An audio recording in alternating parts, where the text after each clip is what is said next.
Hello students, class 10 में हम आज प्रश्न नंबर 14 खंड करेंगे।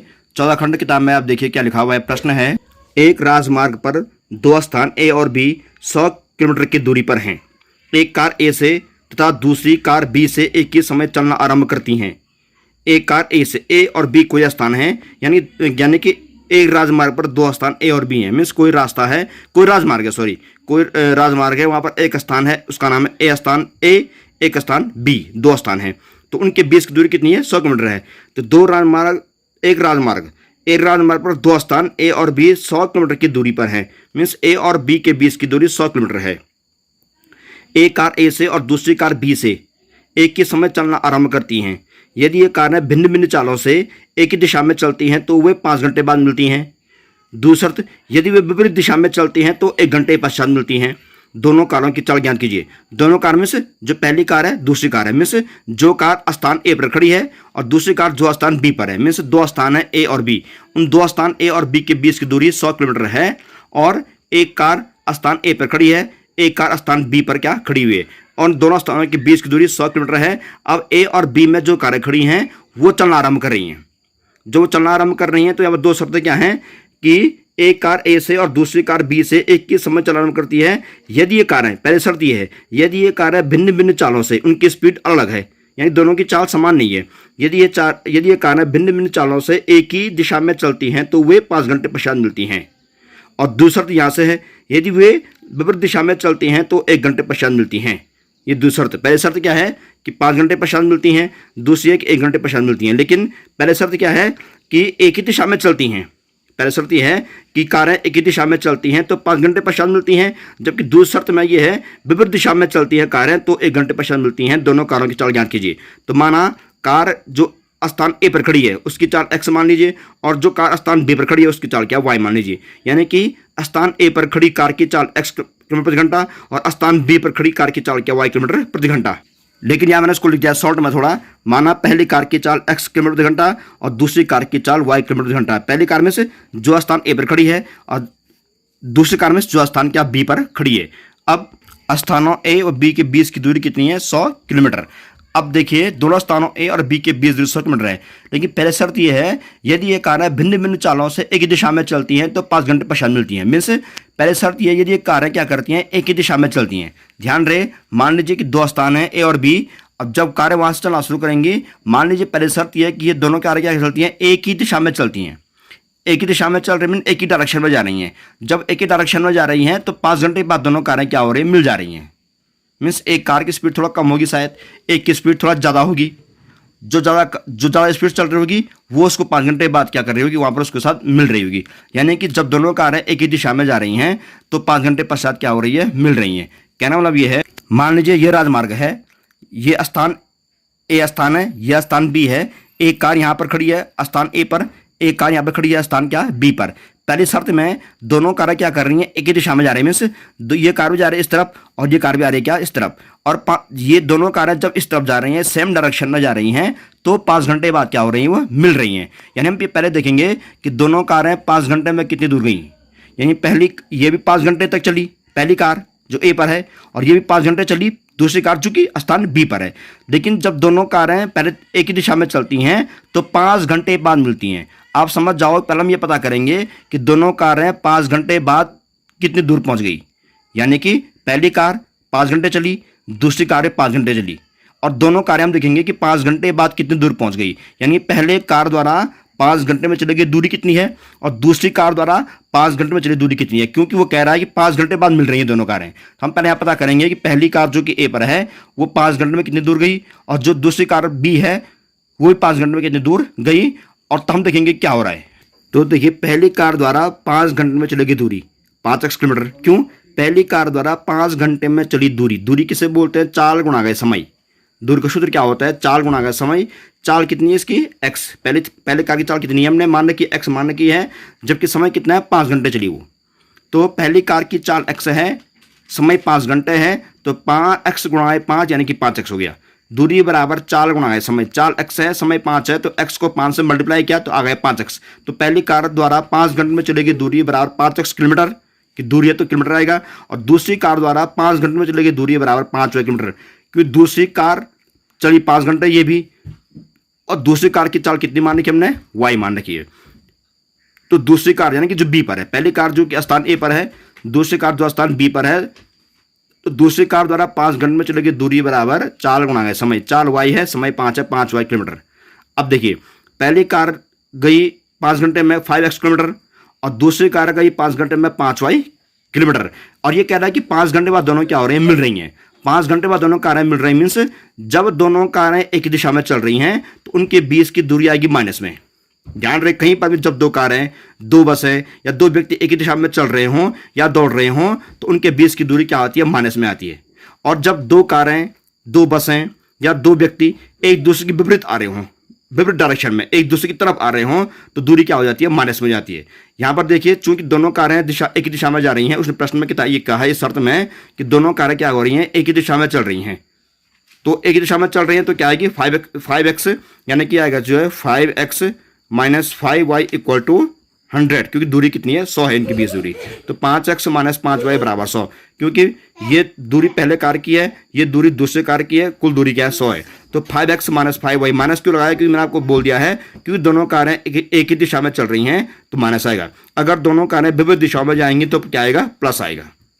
तो 5x minus 5y equal to क्या 100, या यहाँ 5 आया कॉमन, अंदर बचा x माइनस वाई बराबर क्या 100, या x माइनस वाई बराबर क्या 100 बटे क्या 5, या x माइनस वाई बराबर क्या 5 दूनी 10 यानी कि 20। तो x माइनस वाई कितना आ गया, 20 आ गया है। ये बन गया क्वेश्चन नंबर क्या 1। अब दूसरा क्वेश्चन भी दूसरी शर्त से बनेगा सेम ऐसे द्वारा। तो दूसरी शर्त में उसने ये कहा था कि यदि वे विपरीत दिशा में चलती हैं, यदि वे विपरीत दिशा में चलती हैं तो 1 घंटे पश्चात मिलती है। मीन्स अब दूसरे शर्त में दोनों कहाँ गई, विपरीत दिशाओं में, और तो 1 घंटे पश्चात मिलती हैं। जैसे ऊपर क्या था 5 घंटे पश्चात मिलती हैं पहले शर्त में, और इस शर्त में क्या है 1 घंटे पश्चात मिलती है। यानी कि हम यहाँ की तरह यहाँ भी क्या करेंगे, 1 घंटे में चलेगी दूरी निकालेंगे। जैसे हमने पहले शर्त में कहा था कि पहली कार द्वारा 5 घंटे में चलेगी दूरी और दूसरी कार द्वारा 5 घंटे में चलेगी दूरी। हम यहाँ क्या करेंगे, दूसरी शर्त में पहली कार द्वारा 1 घंटे में चलेगी दूरी और दूसरी कार द्वारा 1 घंटे में चली गई दूरी। तो दूसरी शर्त में पहली कार द्वारा 1 घंटे में चलेगी दूरी बराबर 1x किलोमीटर और दूसरी कार द्वारा 1 घंटे चलेगी दूरी बराबर क्या 1y किलोमीटर, क्योंकि 1 घंटे में चलेगी दूरी बराबर यहाँ की तरह चाल गुणा गया समय। पहले कार की चाल हमने x मान रखी है, समय 1 घंटा है तो 1x किलोमीटर। जैसे यहाँ क्या किया था हमने 5x का क्या था, पहली कार द्वारा चलेगी दूरी और दूसरी कार द्वारा 5 घंटे में चलेगी दूरी क्या था 5y क्या था। वैसे यहाँ भी हमने क्या किया, पहली कार द्वारा दूसरी शर्त में 1 घंटे में चलेगी दूरी बराबर 1x किलोमीटर और दूसरी कार द्वारा 1 घंटे चलेगी दूरी बराबर 1y किलोमीटर, क्योंकि दूरी क्या होता है चाल गुणा गई समय होता है, तो उसी के द्वारा 1x और 1y क्या आ गया। जब ये कह रहा है कि यदि ये विपरीत दिशा में चलती हैं तो 1 घंटे पश्चात मिल जाती हैं, यानी कि दोनों हमने क्या निकाला पहले कि दोनों कारें 1 घंटे में कितना दूर गई। तो पहली कार 1 घंटे में गई 1x किलोमीटर और दूसरी कार 1 घंटे में गई कितनी 1y क्या किलोमीटर। अब देखिए ये क्या हुआ है, 1 घंटे पश्चात क्या हो रही है, मिल रही हैं। कब मिल रही हैं, जब ये क्या जा रही हैं, विपरीत दिशाओं में जा रही हैं। जब ये विपरीत डायरेक्शन में जा रही है, यानी अपोजिट डायरेक्शन में जा रही हैं। तो विपरीत डायरेक्शन में मैंने कहा था जब कारें चलती हैं एक ही दिशा में तो माइनस आएगा, और जब कारें चलती हैं क्या विपरीत दिशाओं में तो क्या आएगा, प्लस आएगा। यानी कि यहाँ पर क्या आएगा 1x प्लस 1y बराबर 100। ये 1x प्लस 1y बराबर 100, या हम एक को लिखते नहीं, हम करेंगे x प्लस y बराबर क्या आ गया ये 100। या क्वेश्चन क्या आ गया ये 2। क्वेश्चन 1 है x माइनस वाई बराबर 20 और क्वेश्चन 2 है x प्लस वाई बराबर क्या 100। अब 1 और 2 क्वेश्चन को सॉल्व कीजिए। समीकरण 1 और 2 को जोड़ने पर 1 ये है 2 ये है, प्लस माइनस वाई कट गया, x कितना हुआ 2x इक्वल टू 120। इसको ऐड करने के बाद x इक्वल टू 120/2, 2 गुणा उल्टा क्या भाग गया बराबर 2 6 12 यानी कि क्या 60। x कितना गया 60। अब आप जानते हैं x की वैल्यू 60 आ गई है। y का मान निकालने के लिए हम x के मान को समीकरण 1 में या 2 में रखेंगे। समीकरण 2 में x बराबर 60 रखने पर 2 क्या था, 2 था क्या, ये देखिए 2 है। समीकरण x प्लस वाई बराबर 100, ये x धन y बराबर 100, तो x धन y, x कितना आ गया 60 आ गया। तो 60 धन y बराबर 100, y बराबर 100 धन 60 बराबर क्या 40। तो x आ गया है आपका 60, y आ गया है कितना 40, यानी कि x 60 y 40। यानी कि हम क्या लिखेंगे लास्ट में, अतो पहली कार की चाल बराबर 60 किलोमीटर प्रति घंटा तथा दूसरी कार की चाल बराबर 40 किलोमीटर प्रति घंटा। तो आपको लास्ट में इसको लिखना पड़ेगा। अथवा पहली कार की चाल बराबर 60 किलोमीटर प्रति घंटा और दूसरी कार की चाल बराबर 40 किलोमीटर प्रति घंटा। आप इसको अपने आप खुद लिख सकते हैं। अब नेक्स्ट क्वेश्चन है इसमें 5वां, एक आयत का क्षेत्रफल 9 वर्ग इकाई कम हो जाता है यदि इसकी लंबाई 5 इकाई कम कर दी जाती है और 3 इकाई बढ़ा दी जाती है। देखिए, एक आयत का क्षेत्रफल क्या 9 वर्ग इकाई कम हो रहा है। कब हो रहा है? जब क्या करें, यदि उसकी लंबाई 3 इकाई कम कर दी जाती है और चौड़ाई 3 इकाई बढ़ा दी जाती है। हम जब लंबाई को जो है 5 इकाई कम कर रहे हैं, लंबाई को 5 इकाई कम कर रहे हैं, चौड़ाई को 3 इकाई बढ़ा रहे हैं, तब उसका क्षेत्रफल क्या हो रहा है? 9 वर्ग इकाई कम हो रहा है। और दूसरी कंडीशन में यदि हम लंबाई को 3 इकाई और चौड़ाई को 2 इकाई बढ़ा दें, लंबाई को 3 इकाई और चौड़ाई को 2 इकाई बढ़ा दें, तो क्षेत्रफल 67 वर्ग इकाई बढ़ जाता है। आयत की विमाई ज्ञात कीजिए। आयत की विमाई बोलते हैं लंबाई और चौड़ाई को, यानी कि आयत की आपको लंबाई और चौड़ाई ज्ञात करनी है। तो यहाँ पर वही करेंगे, माना आयत की लंबाई x इकाई और चौड़ाई क्या y इकाई है। माना आयत की लंबाई x इकाई और आयत की चौड़ाई क्या y इकाई है। इकाई मीन्स होता है कोई भी इकाई, यूनिट, कोई भी यूनिट, यानी वो किलोमीटर हो, मीटर हो, सेंटीमीटर हो, जो भी हो। यहाँ पर आप कुछ मान सकते हैं। तो यहाँ पर प्रश्न ये कहा है कि एक आयत का क्षेत्रफल क्या 9 वर्ग इकाई कम हो जाता है। देखिए, क्षेत्रफल हमेशा वर्ग में आता है, इसलिए उसने वर्ग इकाई कहा हुआ है, और लंबाई चौड़ाई सिर्फ इकाई में आती है, तो इसने केवल इकाई का है। तो एक आयत का क्षेत्रफल, पहले शर्त, एक आयत का क्षेत्रफल 9 वर्ग इकाई कम हो जाता है यदि लंबाई 5 इकाई कम कर दी जाती है, चौड़ाई 3 इकाई बढ़ाई जाती है। पहले शर्त यहाँ तक है। लंबाई को 5 कम कर दो, चौड़ाई को 3 बढ़ा दो, तब क्या हो रहा है? इसके क्षेत्रफल में क्या हो रहा है? 9 की कमी आ रही है। जबकि दूसरी शर्त में लंबाई को 3 इकाई बढ़ाना है और चौड़ाई को भी 2 इकाई बढ़ाना है, तब क्षेत्रफल क्या हो रहा है? 67 वर्ग इकाई क्या बढ़ रहा है। हमें आयत की लंबाई चौड़ाई निकालनी है, तो हम यहाँ पे क्या करेंगे, माना आयत की लंबाई बराबर x इकाई तथा आयत की चौड़ाई बराबर y इकाई। हमें आयत की विमाई निकालनी है, डायमेंशन निकालना है। हमने आयत की लेंथ को x मान दिया है, आयत की ब्रेथ को यानी कि विड्थ को y मान दिया है। अब शब्द को पढ़िए और उसको समझिए। जब आयत की लंबाई x हो, आयत की चौड़ाई y हो, तो क्षेत्रफल क्या होगा? लंबाई गुणा चौड़ाई, यानी कि x गुणा y xy, क्योंकि लंबाई है x, चौड़ाई है y, तो आयत का क्षेत्रफल बराबर लंबाई गुणा चौड़ाई, यानी कि लंबाई x, चौड़ाई y, x गुणा y, यानी कि xy। तो आयत का क्षेत्रफल बराबर xy वर्ग इकाई। क्षेत्रफल में से क्योंकि लंबाई x मान की है, चौड़ाई y मान की है, तो क्षेत्रफल कितना होगा? x गुणा y, लंबाई गुणा चौड़ाई, xy वर्ग इकाई। तो इसका आयत की लंबाई, चौड़ाई और क्षेत्रफल ये आ गई। अब शर्त को पढ़िए। पहले शर्त है आयत का क्षेत्रफल 9 कम हो जाएगा। अभी कितना क्षेत्रफल? xy है, तो xy में 9 कम होगा जब क्या होगा? यदि इसकी लंबाई 5 इकाई कम कर दी जाती है और चौड़ाई 3 इकाई बढ़ा दी जाती है। तो पहले शर्त यह, लंबाई को 5 कम करना है। लंबाई कितनी है अभी? x, 5 कम कीजिए, x माइनस 5। और चौड़ाई को क्या करना है? 3 इकाई बढ़ाना है। चौड़ाई कितनी है अभी? y, 3 बढ़ा दीजिए, y धन 3। तो लंबाई में 5 कम करना है तो x ऋण 5, चौड़ाई में 3 बढ़ाना है तो y धन 3। क्योंकि इसकी लंबाई अभी x और चौड़ाई y है, तो यहाँ 5 इकाई कम कर दो और 3 इकाई क्या कर दो? बढ़ा दो। तो हम यहाँ लिखेंगे कि जब हम 5 इकाई कम करते हैं तब लंबाई x ऋण 5 हो जाएगी, और जब हम चौड़ाई को 3 इकाई बढ़ाते हैं तो चौड़ाई y धन 3 इकाई हो जाएगी। यानी कि तो यहाँ पर मैंने वो शर्त लिख दी है, 5 इकाई कम करने पर लंबाई x ऋण 5 इकाई, क्योंकि लंबाई अभी 5 है, 5 कम कर देंगे x ऋण 5 हो जाएगी, और 3 इकाई बढ़ाने पर चौड़ाई कितनी हो जाएगी? y धन 5, क्योंकि चौड़ाई कितनी है? y है, 3 बढ़ा दो तो y धन क्या? 5।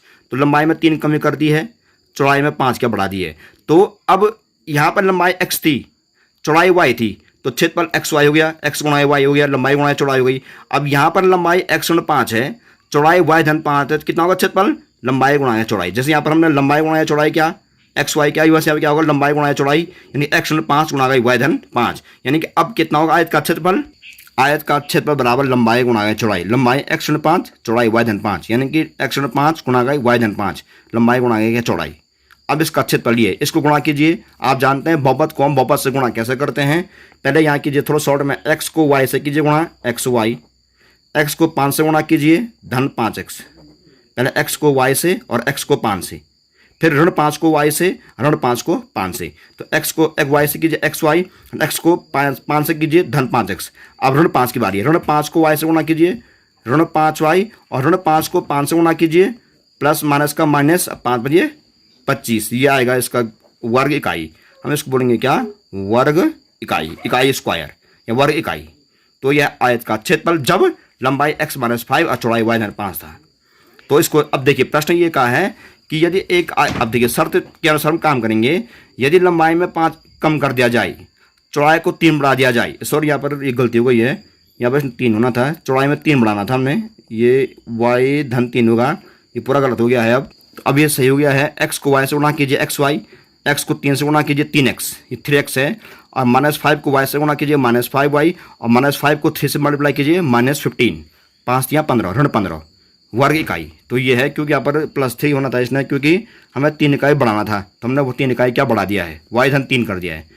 तो यहाँ पे ये हो गया।